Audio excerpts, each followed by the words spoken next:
Hey everyone, this is Alex Cooley. This is my in-class example, although I'm not in class, I'm still giving the example. It's example 3B.7, April 11th, 2014.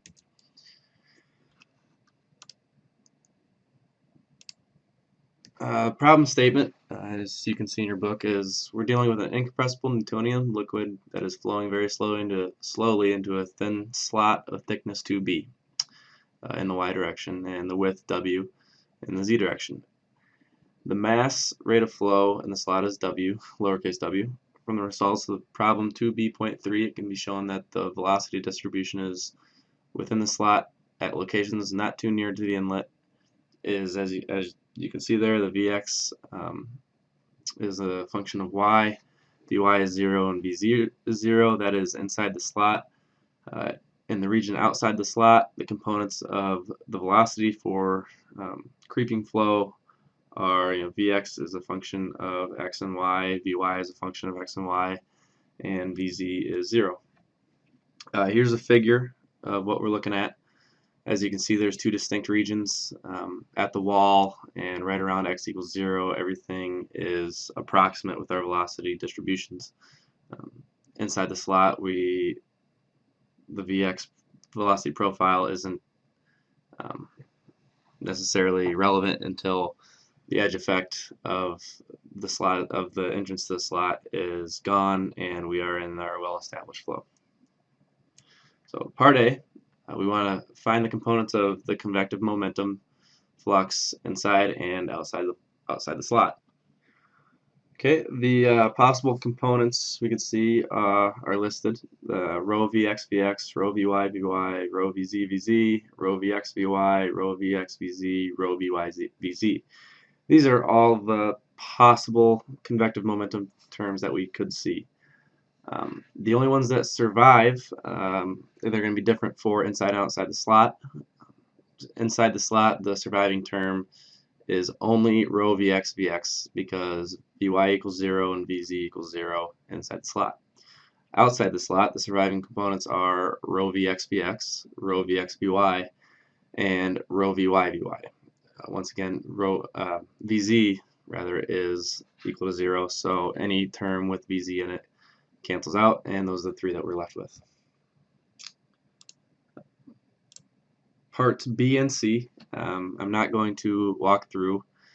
They're a lot of basically plug and chug. So what they are, part B is evaluate the XX component of rho VV at x equals negative a, y equals 0, and C is evaluate the xy component of rho VV at x equals negative a and y equals positive a. The solutions of these, they are found in the handout that I've provided, but the solutions are part B, rho Vx Vx equals 4 mass flow rate W squared over pi with W squared rho A squared. And part C, you can see there, rho Vx Vy is the expression mass flow rate W squared over pi W squared, quantity pi with W squared times rho. This quantity is multiplied by negative 1 over 4a squared. And there's the figure again. We can see that in the slot, the convective momentum is positive as it's all moving in the positive x direction through the slot. Outside the slot, the convective momentum is negative. The momentum in the y direction is negative, and x, we're moving through the slot in a positive direction. So that's where we get that from. Part D, does the total flow of kinetic energy through the plane x equals negative a equal the total flow of kinetic energy through the slot? The wording of this isn't the best. All we're talking about is the kinetic energy, literally the kinetic energy. So and this problem is defined as 1/2 rho v squared times Vx. We're not concerned about any other term or component of kinetic energy. So the remainder of the equation of mechanical energy, which is on page 81, is neglected, which I provided here. So anything besides the very first term on the right side of the equal sign is neglected and not considered, which if you're going to call it kinetic energy, I think whether or not it's conserved, I don't know that this is the best way to word it, but so the rate of addition of kinetic energy by convection per unit volume really is the only thing that we are concerned with. This is the equation of mechanical energy, just in case you weren't familiar with it. So part D continued. Inside the slot, the velocity is only in the x direction, as I've shown on the paper, or will show on the paper. So v squared is equal to vx squared. Outside the slot at plane x equals negative a, the velocity is in the x and the y direction, so v squared is then vx squared plus vy squared. The general form of the integration is going to be, we're going to integrate over a cross-sectional area because this is the kinetic energy flow and conservation that we're looking at, or non-conservation, I guess, either way, however it turns out. So the integration is going to be from 0 to w, and then from some y to another y times 1/2 rho v squared times vx, all that dy dz. And there's a little figure. The figure has been provided again just to give a little refresher of what we're talking about. Yep, and we'll move on to, I'll go ahead and refer to the paper derivation at this point. All right, the next step after defining what our v squared term is going to be, we're going to go ahead and, since we're looking at the kinetic energy, flow of kinetic energy through a plane, we're going to go ahead and integrate over a cross-sectional area. So what we're going to do is, we're going to just make Ke, whatever, is going to be equal to 0 to w, and then this is going to be negative b to b, 1/2 rho v squared vx. That's going to be from dy dz. Okay, so simplifying this down, this is going to equal, we can take the w out, and we can also, since the flow profile is in the slot, since the flow profile is that parabola, right, like we saw, we can cut this in half and we can reduce it to this. We can go 2w, 0 to b, 1/2 rho v squared vx, and this is now just going to be over dy. And we can further take out a couple constants, and we can say rho w from 0 to b v squared vx dy. Okay, and from that we go ahead and integrate. We substitute in our vx's, and the integration is a little bit tricky and long, so we're going to go ahead and skip through those and get down to the final answer, which is 16 over 35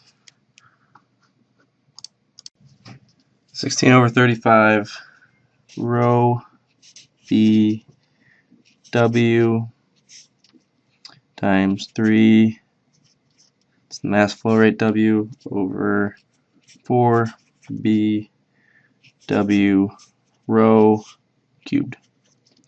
Okay, so that is inside the slot kinetic energy. The integration can be found in integration tables online and in math books. For the, oh, never mind. Okay, so here is a little summary of what we just did. As you can see, the final kinetic energy flow through the slot is going to be that expression at the bottom. It starts with 16 over 35 rho b with w.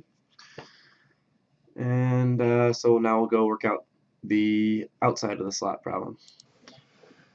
Outside the slot, we have same process as inside the slot, except it's going to be, the specifics are going to be a little bit different. So we're going to go from 0 to W, and then here, since it's at some arbitrary plane A outside the slot, we're going to go ahead and take it from negative infinity to infinity. Okay, and inside we're going to go same 1/2 rho v squared vx dy, or dy dz. Okay, and we can do the same trick. We can go ahead and pull out the w, make it w times the integral negative infinity to infinity 1/2 rho here v squared, as we said before. Right here is vx squared plus vy squared, right, and that's times vx, and here dy at the end. Okay, further simplify this. We have w rho over 2 times the integral of negative infinity to infinity of vx squared plus vy squared times vx dy. Okay, and once again, this integral is lengthy and we don't have enough time to go through it. It can be found in integration tables online or in books. Final, it's going to come out to 105 over 768 rho w, and that's the width w. That's going to be times 2 times the mass flow rate w over pi times the width w rho. That's going to be cubed, and then at the end we multiply by pi over a squared. Once again, we have just a summary of what we just did on paper, what we started with and what we came out with at the end, which is the expression starting with 105 over 768 times rho times width w. So from here, are the two expressions equal? And as you can see, they certainly are not. So what this means is, the kinetic energy is not a quantity which is conserved. It's not like mass or energy where they have to be conserved no matter what you're doing. Kinetic energy is not like that. So this we can see this, and it becomes evident as especially we almost don't even need these kinetic energy expressions that we have. We can almost infer this from our velocity distributions that we have. So I'll take you back and we'll look at the original problem statement. As you can see, it's only inside the slot. We're looking at a velocity that's a function of y in the x direction, but outside the slot we have vx and vy. As we get farther and farther away from the slot, we don't necessarily have a very large component of velocity. So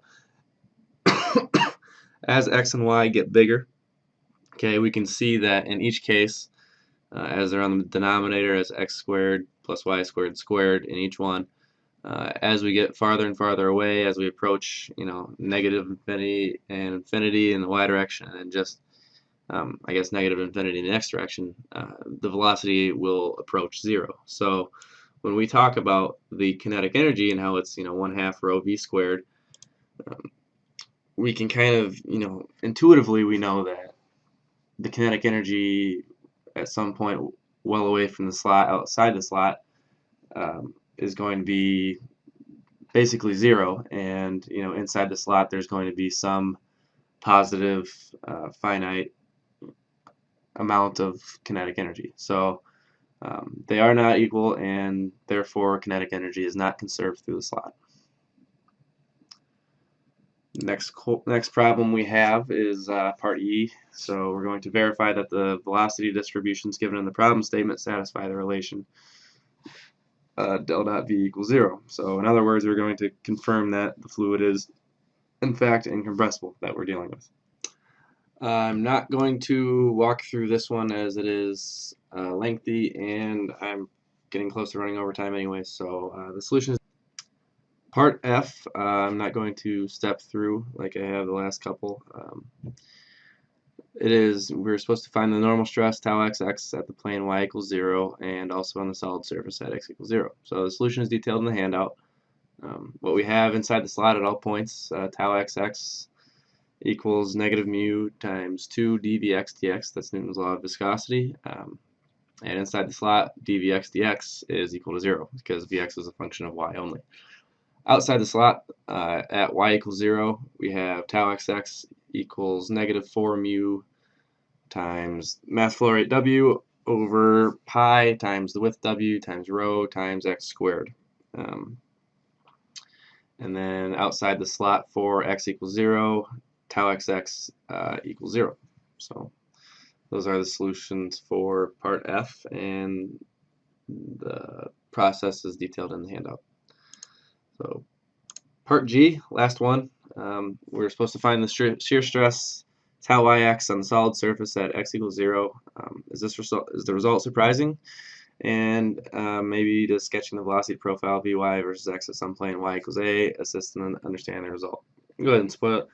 I thought the result was somewhat surprising. I'm going to go ahead and walk through on paper, and once I'm done on paper, that will be the end of the example. So thanks for your time, and let's go to the derivation.